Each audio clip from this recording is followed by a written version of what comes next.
This video is sponsored by Fandomaniacs. What is your favorite fight in Jujutsu Kaisen? What if I told you that, regardless of what that choice was, without Gojo versus Jogo, that favorite fight you have would be absolutely worthless? Today we're discussing what makes the initial conflict between Gojo and Jogo so important to the overall narrative of Jujutsu Kaisen, as well as how this fight alone allows the series to maintain a proper progression of power throughout the life of the series. At this point into the story at least, this is a clash between two of the most powerful beings we have seen so far. Gojo being, well, Gojo, and Jogo showing off a power that's been represented by Sukuna fingers in a display of feats that we have yet to experience. These two massive powerhouses going head to head in the very early moments of the story lay a path that allows every future battle to hold a weight and tension to it that is required to create a strong connection with the audience. We'll be focusing on how this fight accomplishes this, as well as how select symbols found during the fight mirror or predict larger aspects of the story that happen a lot later down the line. But first, don't you dare skip this part of the video.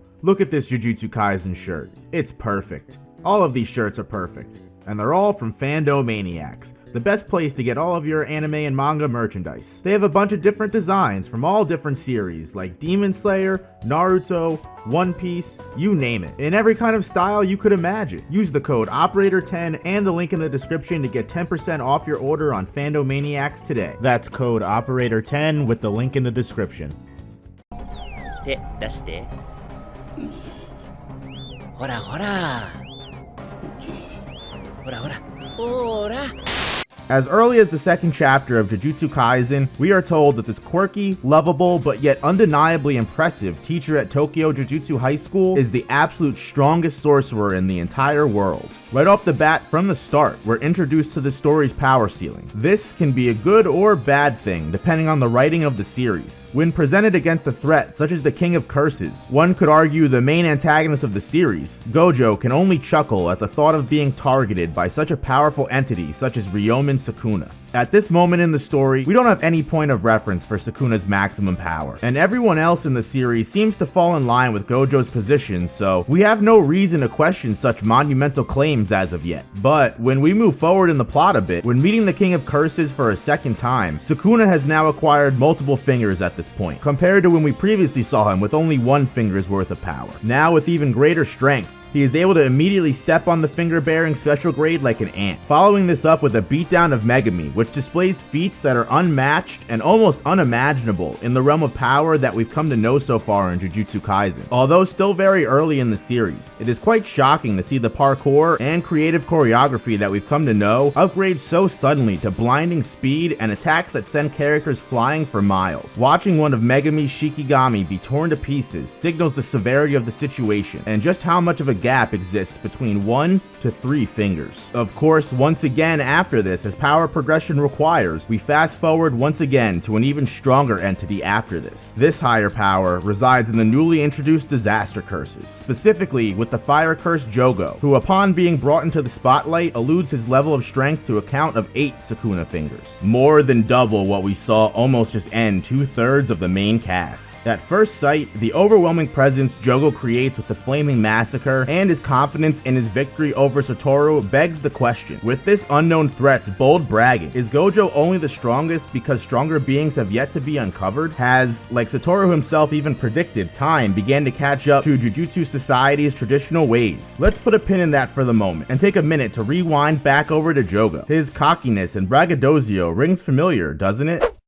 Huh. Having the foresight of future arcs of the story, we can now infer the confidence that Jogo exudes here becomes a mirror of the smug, ignorant attitude that Gojo himself shows in the Hidden Inventory flashback. Once also a powerful force of nature that is yet to meet their match, a young Satoru Gojo finds disgust in those weaker than him and thinks of them as merely liabilities. Most opponents that face him aren't shown any respect, and the young special grade has a very low sense of danger due to an upbringing of always being the best sorcerer in the room. In a similar situation, situation, a younger Gojo also would have doubted his target's superiority. Hearing rumors about a powerful foe when your strength has never met opposition creates a very jaded worldview. Anyone who would deem this person strong must have never met me could be a very understandable thought to have. Bringing the conversation back into Jogo's perspective, when he hears the humans are parading a fellow man around as the strongest, can you really blame him for having any doubt? An anomaly of horror incarnate, a dangerous evil spirit of the earth, Jogo's power is unquantifiable amongst curses. It's not unwise to say that had he been dealing with literally any other sorcerer, his confidence in his mission would have been justified. When you build up a pedestal that high, the thing that will eventually cause you to come tumbling down is a threat you could never see. In Gojo's case, his downfall was the invisible sorcerer killer Toji Fushiguro. By letting his guard down and underestimating his enemies, Gojo left himself open to assassination. And with history repeating itself, Jogo's vulnerability is created by his quick disregard of Kenjaku's warnings. By believing himself above the advice, Jogo's impending doom lingers in the very foe he underestimated. Satoru Gojo, wielder of the Limitless and the Six Eyes, the Alpha and the Omega.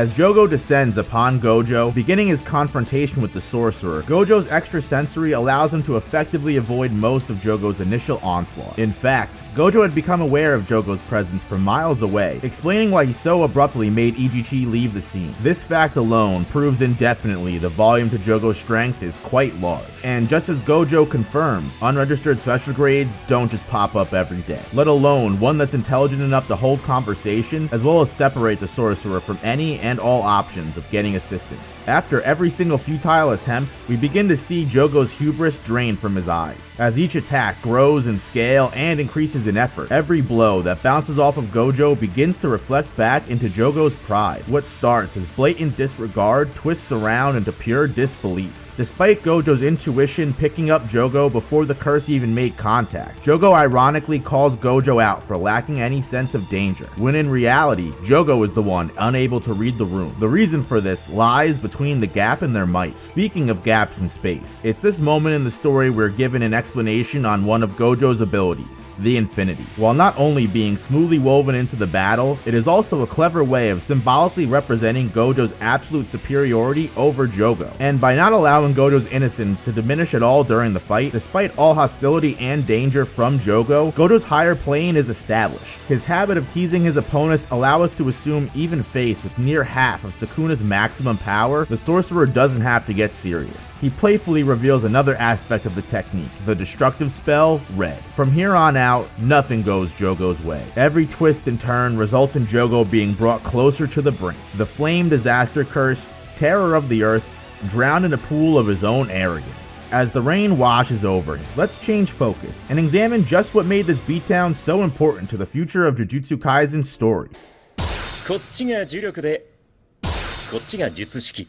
なるほど、わからん。When introducing a character like Satoru Gojo at the beginning of your story, it's impossible to not compare him to every future threat that's going to be introduced throughout Jujutsu Kaisen. Gojo effectively becomes the power ceiling for the entire series by creating a character made to be the absolute strongest. The very same can be said for Sukuna, King of Curses, who for all intents and purposes at this point is the main antagonist of the series. It's not surprising one would consider Sukuna a very viable source of power for the story as well. So when Single Finger Sukuna is made to look weak in the face of the stronger sorcerer, it solidifies Gojo's power. But question marks do begin to appear once we see that exact threat in Sukuna grow exponentially and display a level of power that may just throw all of that power scaling out of the water. If we are to assume that the King of Curses still has 17 fingers left to devour, and this is what he's capable of after 3, was Gojo a fool to underestimate the past? By placing Gojo up against an enemy that is meant to represent almost half of Sukuna's maximum power, it's the perfect way to challenge his perspective impressive and allow Gojo to prove his claims of being the strongest aren't unfounded. When the symbol for about 40% of the main antagonist's final power is slapped around and made to look foolish, the title of the strongest sorcerer can no longer be denied. In fact, the feats displayed by Gojo quantify him on a pedestal of godhood. No matter the threat introduced, the audience is convinced now they are nothing compared to Satoru Gojo, the strongest Jujutsu sorcerer. The reason that Gojo versus Jogo is so damn important to Jujutsu Kaisen as a whole is that it makes everyone aware of the infinity that lies between Gojo and the rest of the world. 領域展開無料空所 As the battle between Gojo and Jogo reaches its climax, both opponents lay out their domain expansions in an attempt to end this show. The reveal of Jogo's Coffin of the Iron Mountain paints a full picture of the danger special grade curses present, and now gives us a level of power actually achievable for all of our characters, while at the same time giving us a great idea of what threats lie ahead and how a curse spirit's technique can be expanded into a territory. Unfortunately, we aren't given too much time to explore the potential of Jogo's domain, as without wasting any time, Gojo's own domain expansion is able to immediately overtake Jogo's. Named Unlimited Void, Gojo's domain once again displays his superiority over every and all beings. Every inch of Jogo's flames are snuffed out by the Void. The Void encompasses everything, leaving Jogo with nothing. However, behind the fourth wall, it's easy to see the audience gains a lot from this fight as a whole. Through the entire battle, Jujutsu Kaisen is able to create expectation and proper scaling for its future. It does this by allowing us to develop an understanding of how sorcerers and curses scale themselves through the use of Sukuna's fingers. It also depicts the amount of space between the recurring characters and villains to the big bads of the series, Satoru Gojo, the god of Jujutsu, and Ryomen Sukuna, the king of curses. There are a couple things that are established without doubt after this fight. 1. It is undisputed that Satoru Gojo is not one to mess with. 2. The necessity of the Shibuya plan is also effectively communicated to not only the villains, but to the audience as well. A powerhouse like Satoru Gojo cannot be defeated in battle and must be sealed in order to be contained. And 3. While our characters do not even come close to the level of power they need to accomplish any of their goals yet, a road to success is paved and an anticipation for future fights and character moments are established. In only one fight, the future of the series has created rails for its power system, set up the narrative for the future, and gave each of our main characters a level of power to aspire to. As always, guys, thank you so much for watching and making it all the way to the end. I really appreciate it. Hit that subscribe button, hit the like button, and drop a comment. Let me know what you thought about the entire video or if you have any opinions. I hope to catch you guys in the next one. Once again, thank you so much for subscribing and staying to the end. I'll see you soon. Peace.